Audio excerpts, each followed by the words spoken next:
Баршаңызға сәлем. Бүгін сіздермен осындай өте дәмді, сочный, мощный болып келетін ұйғыр лағманын жасайтын боламыз. Ең алдымен каналыма тіркеліп, подписка батырмасын басып қойыңыздар. Олай болса, лағман жасауға кірісейік. Ең алдымен лағманның қамырын дайындап аламыз. Осылай ұнның барлығын електен өткізіп, бөлек ыдысқа жұмыртқамызды, салқын суымызды және тұзды салып, жақсылап араластырамыз.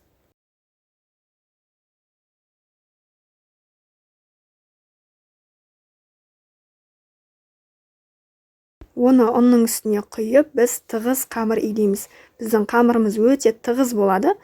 Оны пакетке салып, 1 сағатқа қалдырамыз. Содан соң біздің қамырымыз эластичный, жұмыс жасауға өте ыңғайлы қамырға айналады.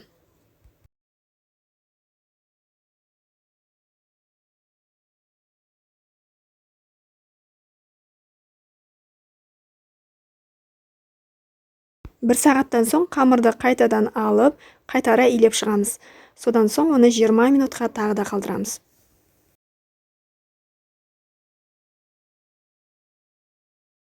Енді лагманның подливын дайындаймыз. Бізге осындай сүйексіз ет, орам жапырақ, түрлі түсті және ащы болгар бұрышы, пияз, сарымсақ және соя соусы қажет. Етті ең алдымен дәу-дәу етіп, жалпағынан турап шығамыз. Пиязды да осылай жалпағынан турап аламыз. Негізі ұйғыр лағманында қосылатын барлық қоспалар жалпағынан дәу-дәу болып туралады.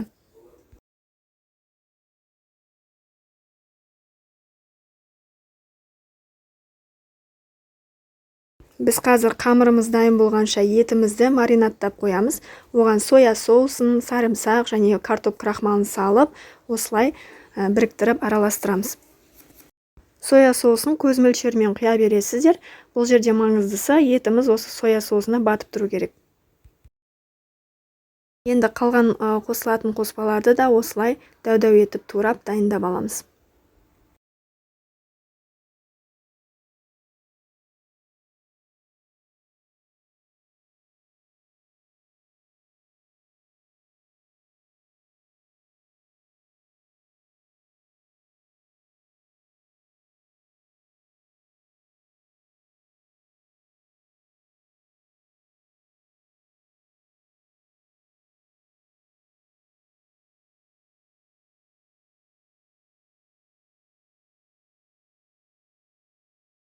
Енді лағманның қамырын жаюға кірісеміз.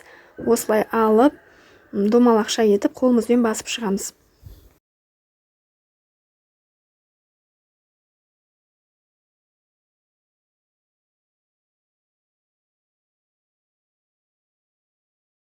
Осылай қалыңдығы 1 сантиметр болған кезде тақтайымыздың үстіне қойып, қамырды жақсылап майлап аламыз. Содан соң ұзыннан кесіп шығамыз.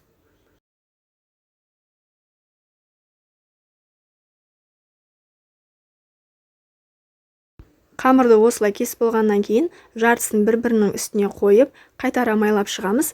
Май біздің барлық қамырдың шеттеріне тиіп шығу керек.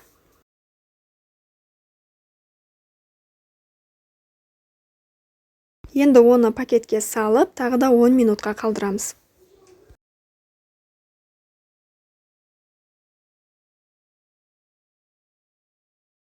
Подливін жасауға кірісеміз. Осындай майымызға жаңағы маринадталған етімізді салып, қатты отта жақсылап қуырып аламыз.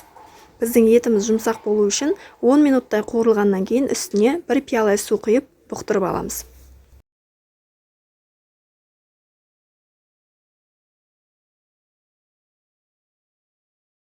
Қамырды алып, біртіндеп осылай қолымызбен видеодағыдай созып отырамыз. Оны созып болғаннан кейін тақтайдың үстіне әдемілеп жайып аламыз.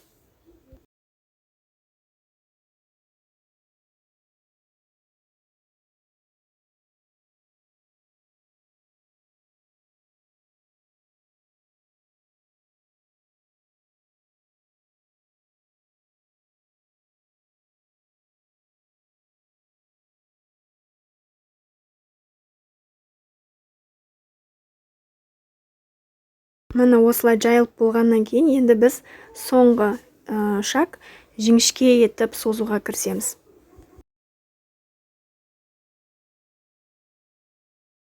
Осылай бір қолымыздың көмегімен шетке қарай тарта берсек, қамырымыз оңай созыла береді. Біздің қамыр өте эластичный, сондықтан жұмыс жасауға өте ыңғайлы.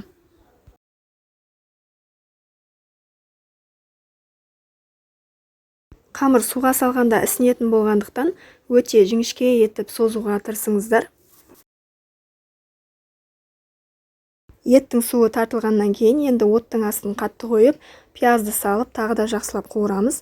Енді үстіне барлық қоспаларды сала береміз.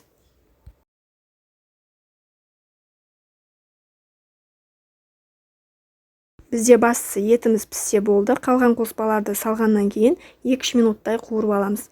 Және дәміне қарай тұзын саламыз. Лағман сочный болу үшін тағы да 1 пиалайдай су құйып жібердім және соя соусын қостым. Ал қамырларымызды осындай қайнап тұрған суға бірден салып, 20-25 минуттай пісіріп аламыз. Өздеріңіз дәмін көріп, піскенін қадағалайсыздар. Осымен біздің ұйғыр лағманымыз дайын. Жасап көріңіздер, сіздерге ұнайды деген сенімдемін.